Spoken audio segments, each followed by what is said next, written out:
ಇವತ್ತು ನಾನು ನಿಮ್ಗೆ ಒಂದು ರೀತಿಯ ಪಲ್ಯ ಹೇಳ್ಕೊಡ್ತೀನಿ. ಈ ಪಲ್ಯ ಸ್ವಲ್ಪ ಹುಳಿ ಹುಳಿಯಾಗಿರ್ತದ, ಖಾರ ಇರ್ತದ, ಬಹಳ ಟೇಸ್ಟಿ ಆಗಿರ್ತದ. ಆಮೇಲೆ ಇದ್ರದ್ದು ಇನ್ನ ಒಂದೇನಪ್ಪಾ ಅಂದ್ರೆ ಇದು 2 ದಿನ ಇಟ್ರುನು ಈ ಪಲ್ಯ ಕೆಡೋದಿಲ್ಲ. ಅದಕ್ಕೆ ಇದನ್ನ ನೀವು ಎಲ್ಲೇ ಪ್ರವಾಸಕ್ಕೆ ಕೊಂಡ್ರುನು ತಗೊಂಡ್ ಹೋಗ್ಬೋದು. Hare Srinivasa, welcome to Rekha's veggie fusion. ಇವತ್ತು ನೋಡ್ರಿ ನಾವು ಬುಡುಮಿಕಾಯಿದು ಬರಡ ಪಲ್ಯ ಮಾಡೋಣ. ಬಹಳ ರೀತಿದು ಬರಡ ಪಲ್ಯ ಮಾಡ್ತಾರ. ಉಳ್ಳಾಗಡ್ಡಿ ಬರಡ ಮಾಡ್ತಾರ, ಸೌಂತಿಕಾಯಿದು ಮಾಡ್ತಾರ, ಈ ಡಬ್ಬು ಮಿರ್ಚಿಂದು ಬರಡ ಪಲ್ಯ ಮಾಡ್ತಾರ.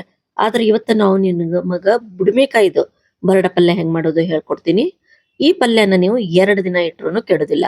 ಇದು ಹೋಳೇನದ ಸ್ವಲ್ಪ ಹುಳಿ ಹುಳಿ ಇರ್ತದೆ. ಇದ್ರದ್ದು ಉಪ್ಪಿನಕಾಯಿ ರೆಸಿಪಿನೂ ನಾನು ಆಲ್ರೆಡಿ ನಿಮ್ ಜೊತೆ ಶೇರ್ ಮಾಡೀನಿ. ನೀವು ಬೇಕಾದ್ರೆ ಅದನ್ನ ಇನ್ನೊಂದ್ಸರ್ತಿ ನೋಡ್ಕೋಬಹುದು. ಇವಾಗ ನಮ್ಮ ಹತ್ರ ಒಂದು ಬುಡುಮಿಕಾಯಿ ಇತ್ತು ನನ್ನ ಹತ್ರ. ಅದನ್ನ ಸಿಪ್ಪಿ ತೆಗೆದು ಅದ್ರಾಗಿಂದ ಅರ್ಧ ಭಾಗದ್ದು ಮಾತ್ರ ನಾನು ಇವಾಗ ಪಲ್ಯ ಮಾಡ್ಲಿಕತ್ತೀನಿ. ಈಗ ನೋಡ್ರಿ ಒಂದ್ ದೊಡ್ಡ ಚಮಚ ಎಣ್ಣೆ ತಗೊಳ್ಳೋಣ. ಈ ಬರಡ ಪಲ್ಯಕ್ಕೆ ಏನದ ಎಣ್ಣೆ ಜಾಸ್ತಿ ಬೇಕು, ಹೌದಾ? ಅದಕ್ಕ ಸ್ವಲ್ಪ ಎಣ್ಣೆ ಜಾಸ್ತಿ ತಗೊಳ್ರಿ. ಅದಕ್ಕ ಸಾಸ್ವಿ ಮತ್ತ ಜೀರಿಗೆ ಹಾಕೋಣ. ಅವೆರಡು ಚಟ್ಪಟ ಚಟ್ಪಟ ಅನ್ಬೇಕು. ಆಮೇಲೆ ಈ ಬರಡ ಪಲ್ಯಕ್ಕ ನಾವು ನಮ್ ಕಡೆಗೆಲ್ಲ ಬರಡ ಹಿಟ್ಟಂತ ಬೀಸ್ಕೊಂಡ್ ಬರ್ತಾರ.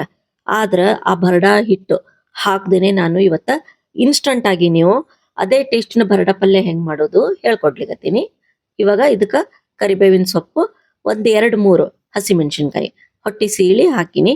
ಈ ರೆಸಿಪಿ ನಿಮ್ಗೆ ಬಹಳ ಇಷ್ಟ ಆದ್ರೆ ನನ್ನ ಚಾನಲ್ ಅನ್ನ ಸಬ್ಸ್ಕ್ರೈಬ್ ಮಾಡ್ರಿ, ಲೈಕ್ ಮಾಡ್ರಿ, ಮತ್ತೆ ಬೆಲ್ ಐಕಾನ್ ಪ್ರೆಸ್ ಮಾಡ್ರಿ. ಅದರಿಂದ ನಾನು ಹಾಕೋ ಈ ಹೊಸ ರೆಸಿಪಿಗಳ ನೋಟಿಫಿಕೇಶನ್ ನಿಮಗ್ ಬರ್ತದೆ. ಬಹಳ ಇಷ್ಟ ಆದ್ರೆ ಒಂದು ಒಳ್ಳೆ ಕಾಮೆಂಟ್ಸ್ ಮಾಡ್ರಿ. ಇವಾಗ ಇದಕ್ಕ ಸ್ವಲ್ಪ ಅರಿಶಿನದ ಪುಡಿ, ಇಂಗ್ ಹಾಕೋಣ. ಆಮೇಲೆ ಇವಾಗ ನಾವೇನ್ ಹೆಚ್ಚಿಟ್ಟಿರೋ ಬುಡುಮಿಕಾಯಿ ಅದಲ್ಲ, ಇದು ಪೂರ್ತಿ ಹಾಕೋಣ. ಈಗ ಒಂದು ದೊಡ್ಡ ಸೈಜ್ ಇಂದ ಬುಡುಮಿಕಾಯಿ ಇತ್ತು, ಅದ್ರದ್ದು ಸಿಪ್ಪಿ ಎಲ್ಲ ತೆಗೆದು ಅದ್ರಾಗಿಂದ ಅರ್ಧ ಭಾಗದ್ದು ಮಾತ್ರ ನಾನು ಈಗ ಬರಡ ಪಲ್ಯ ಮಾಡ್ಲಿಕತ್ತೀನಿ. ಅದಕ್ಕೆ ಎಷ್ಟು ಬೇಕೋ ಅದ್ರ ಪ್ರಕಾರ ನಾನು ಎಲ್ಲ ಕ್ವಾಂಟಿಟಿ ಇದ್ರೊಳಗ ಸಾಮಾನ್ ಹಾಕ್ತೀನಿ. ಆಮೇಲೆ ನಮ್ ಕಡೆ ಏನ್ ಮಾಡ್ತೀವಿ ನಾವು, ಈ ಬರಡ ಪಲ್ಯಕ್ಕ ಬರಡ ಅಂತ ಬೀಸ್ಕೊಂಡ್ ಬರ್ತೀವಿ ಮಾರ್ಕೆಟ್ಲಿಂದ. ಈ ರೆಡಿಮೇಡು ಬರಡ ಸಿಗ್ತದ. ಆದ್ರೆ ಇವತ್ತು ನಾನು ಅದೇನು ಇಲ್ದೆ ಮನಿಯೊಳಗಿರೋ ಸಾಮಾನಿನಿಂದನೇ ನಾವು ಇವತ್ತ ಅದೇ ಟೇಸ್ಟಿನ ಬರಡ ಪಲ್ಯ ಮಾಡೋಣ. ಸ್ವಲ್ಪ ಉಪ್ಪು, ಸ್ವಲ್ಪ ನೀರು. ನೀರಂದ್ರೆ ಎಷ್ಟು? 1-2-3 ಚಮಚ ನೋಡ್ರಿ ಹಾಕಿ ಇದನ್ನ ಸ್ವಲ್ಪ ಬೇಯಿಸ್ಕೋಬೇಕು. ನೀರ್ ಹಾಕಿ ಕುದಿಸಬಾರ್ದು. ಜಸ್ಟ್ 1-2-3 ಚಮಚ ನೀರ್ ಹಾಕಿ ಬೇಯಿಸ್ಕೋಬೇಕು. ಅದಕ್ಕೆ ಇದನ್ನ ಬಹಳ ದೊಡ್ಡ ದೊಡ್ಡ ಪೀಸ್ ಆಗಿ ನೀವು ಕಟ್ ಮಾಡ್ಬೇಡ್ರಿ. ಆದಷ್ಟು ಸ್ವಲ್ಪ ಸಣ್ಣ ಪೀಸ್ ಇದ್ರೆ ಬಹಳ ಲಘು ಬೇಯ್ದು ಬರ್ತದೆ. ಈಗ ಇದನ್ನ ಮುಚ್ಚಿ 1 ನಿಮಿಷ ಬೇಯ್ಲಿಕ್ ಬಿಡೋಣ.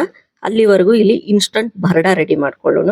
ಇವಾಗ ನಾನ್ ತಗೊಂಡಿರೋ ಈ ಬುಡುಮಿಕಾಯ್ದು ಕ್ವಾಂಟಿಟಿಗೆ 2 ದೊಡ್ಡ ಚಮಚ ನಾನು ಕಡ್ಲಿ ಹಿಟ್ಟು ತಗೊಂಡಿನಿ.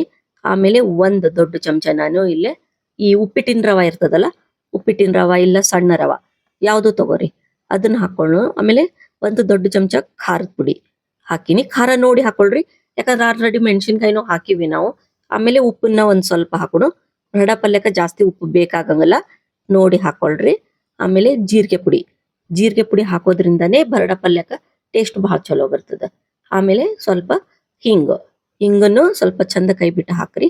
ಆಮೇಲೆ ಇದಕ್ಕ ಚಲೋ ದೊಡ್ಡ ಚಮಚದಷ್ಟು ಎಣ್ಣೆ ಹಾಕ್ಬೇಕು. ಎಣ್ಣೆ ಹಾಕಿ ಈ ಬರಡ ಹಿಟ್ಟನ್ನ ಪೂರ್ತಿ ನಾವು ಎಣ್ಣೆ ಒಳಗೆ ಕಲ್ಸ್ಕೋಬೇಕು. ಇವಾಗ ನಾವು ಈ ಪಲ್ಯನ ಎಲ್ಲಾದ್ರೂ ಪ್ರವಾಸಕ್ಕೆ ತಗೊಂಡ್ ಹೋಗ್ತಿದ್ವಿ ಅಂತಂದ್ರ ಸ್ವಲ್ಪ ಎಣ್ಣೆನೆ ಜಾಸ್ತಿ ಹಾಕಿ ಈ ರೀತಿ ಕಲ್ಸ್ಕೋಬೇಕು ಪೂರ್ತಿ ಬರಡ ಪಲ್ಯ. ಒಂದ್ ವೇಳೆ ಮನೆಯೊಳಗೆ ನೀವು ತಿನ್ನೋದಿತ್ತು ಅಂತಂದ್ರ ಸ್ವಲ್ಪ ಕಡಿಮೆ ಹಾಕಿದ್ರು ಬರ್ತದ. ಈ ರೀತಿ ಮುದ್ದೆ ಮಾಡಿದ ತಕ್ಷಣ ಒಂದ್ ತರದ ಉಂಡಿ ತರ ಆಗ್ಬೇಕು ನೋಡ್ರಿ. ಅಷ್ಟು ಸ್ವಲ್ಪ ದೊಡ್ಡ ಚಮಚದಷ್ಟು ಎಣ್ಣೆ ಕೈ ಬಿಟ್ಟು ಹಾಕ್ಬೇಕಾಗ್ತದ. ನೋಡ್ಬೋದು, ಈ ರೀತಿ ಉಂಡಿ ಆಗ್ಬೇಕು. ಇಷ್ಟು ಎಣ್ಣೆ ಹಾಕಿದ್ರ ಏನಾಗ್ತದೆ, ಈ ಬರಡ ಪಲ್ಯ ಎಣ್ಣೆ ಒಳಗೆ ಜಾಸ್ತಿ ಮಾಡೋದ್ರಿಂದ ಬಹಳ ದಿನ ತಾಳಿಕೆ ಬರ್ತದ. ಇವಾಗ ಈ ಕಡೆ ಚಲೋ ಇದು ಬೇಯ್ತು. ಈ ಬರಡ ಪಲ್ಯದ್ರೊಳಗ್ ಬಹಳ ವೆರೈಟಿ ಒಳಗ್ ಮಾಡ್ತಿರ್ತೀವಿ. ರಾಜಗಿರಿದು ಬರಡ ಮಾಡ್ತೀವಿ, ಮೆಂತೆ ಸೊಪ್ಪಿಂದು ಬರಡ ಮಾಡ್ತೀವಿ. ಆಮೇಲೆ ನೀವು ಯಾವ್ಯಾವ ರೀತಿದು ಬರಡ ಪಲ್ಯ ಮಾಡ್ತೀರಿ, ನಿಮ್ ಕಡೆ ಈ ಬುಡುಮಿಕಾಯಿಂದ ಇನ್ನ ಏನೇನು ಹೊಸದು ಅಡಿಗೆ ಮಾಡ್ತೀರಿ ಅನ್ನೋದನ್ನ ನೀವು ಪ್ಲೀಸ್ ನನಗ ಒಂದು ಕಾಮೆಂಟ್ಸ್ ಮಾಡಿ ಹೇಳ್ರಿ. ಇನ್ನು ನನ್ನ ಕಡೆಯಿಂದ ಯಾವ್ದು ಹೊಸ ರೆಸಿಪಿ ನಿಮಗ್ ಬೇಕು, ಯಾವ ರೀತಿ ಅಡಿಗೆನ ನೀವು ನನ್ನ ಕಡೆಯಿಂದ ನೋಡ್ಲಿಕ್ಕೆ ಇಷ್ಟಪಡ್ತೀರಿ ಅನ್ನೋದನ್ನ ಕಮೆಂಟ್ಸ್ ಮಾಡಿ ಹೇಳಿದ್ರೆ ನಾನು ಆ ರೀತಿದು ಅಡಿಗೆನ ಮಾಡಿ ನಿಮ್ಗೆ ಜೊತೆ ಶೇರ್ ಮಾಡ್ತೀನಿ. ಆಮೇಲೆ ಈ ಬರಡನ್ ಚಂದ ಕಲ್ಸ್ಕೊಳ್ಳೋಣ. ಇವಾಗ ಎಣ್ಣೆ ಒಳಗೆ ಕಲ್ಸಿರ್ಬೇಕು. ಸ್ವಲ್ಪ ಬಹಳನೇ ಉದುರು ಅನ್ನಿಸ್ತು ಅಂದ್ರ ಕೈ ಒಳಗ್ ಸ್ವಲ್ಪ ನೀರ್ ತಗೊಂಡು ಚಿಂಪಡಿಸ್ಬೇಕು. ಹಿಂಗ ಗ್ಲಾಸಿಂದ ನೀರ್ ಹಾಕ್ಬೇಡ್ರಿ, ಸ್ವಲ್ಪ ಕೈಯಿಂದ ನೀರು ಸಿಂಪಡಿಸಿ 1 ನಿಮಿಷ ಮುಚ್ಚಿ ಬೇಯಿಸ್ಬೇಕು. ಈ ಬರಡ ಏನಿರ್ತದ ಚಂದ ಉಬ್ಬಿ ಹಗೂರವಾಗಿ ಬಂದಿರ್ತದ. ಅದಕ್ಕೆ ಇದಕ್ಕೆ ಸ್ವಲ್ಪ ಎಣ್ಣೆ ಜಾಸ್ತಿ ಹಾಕಿರ್ತೀವಿ ನೋಡ್ರಿ, ಅದಕ್ಕೆ ಈ ಪಲ್ಯ ಕೆಡೋದು ಇಲ್ಲ. ಈ ಪಲ್ಯನ ನೀವು ಬಿಸಿ ಬಿಸಿ ಅನ್ನ, ತುಪ್ಪ ಇಲ್ಲ ಚಪಾತಿ ರೊಟ್ಟಿ ಯಾವ್ದ್ರ ಜೊತೆನೂ ತಿನ್ಬೋದು. ಹಂಗೆ ಬರೇ ಬಾಯಿಂದನು ಬಹಳ ರುಚಿಯಾಗಿ ಇದ್ರ ಟೇಸ್ಟ್ ಬರ್ತದೆ. ಇದಕ್ಕ ಸ್ವಲ್ಪ ಕೈ ಬಿಟ್ಟು ಕೊತ್ತಂಬರಿ ಹಾಕಿ 1 ನಿಮಿಷ ಬಾಡಿಸ್ಕೊಳ್ರಿ. ಇವಾಗ ಮುಂದಿನ ದಿನದೊಳಗ ನಾನು ನಿಮ್ ಜೊತೆ ಇನ್ನ ಒಂದು ಹೊಸ ರೀತಿಯ ಬರಡ ಪಲ್ಯದ ರೆಸಿಪಿ ಶೇರ್ ಮಾಡ್ತೀನಿ. ನೀವು ಈ ನನ್ನ ಚಾನಲ್ ಅನ್ನ ವಿಸಿಟ್ ಮಾಡಿದ್ರೆ ಇದ್ರೊಳಗ ನಾನು ಬಹಳ ಈ ಟ್ರೆಡಿಷನಲ್ ನಮ್ಮ ಉತ್ತರ ಕರ್ನಾಟಕದ ಅಡಿಗೆಗಳನ್ನ ಆಲ್ರೆಡಿ ಶೇರ್ ಮಾಡೀನಿ. ಅದನ್ನ ನೀವು ಒಂದ್ಸರ್ತಿ ನೋಡ್ಬೋದು. ಆಮೇಲೆ ನಾನು ಇದೇ ರೀತಿ ನನ್ನ ಹಿಂದಿದು ಒಂದು ಕುಕಿಂಗ್ ಚಾನಲ್ ಇದೆ. ನೀವು ಹಿಂದಿ ಒಳಗೆ ಇಂಟ್ರೆಸ್ಟೆಡ್ ಇದ್ರೆ ಅದನ್ನು ನೀವು ಫಾಲೋ ಮಾಡ್ಬೋದು. Thank you.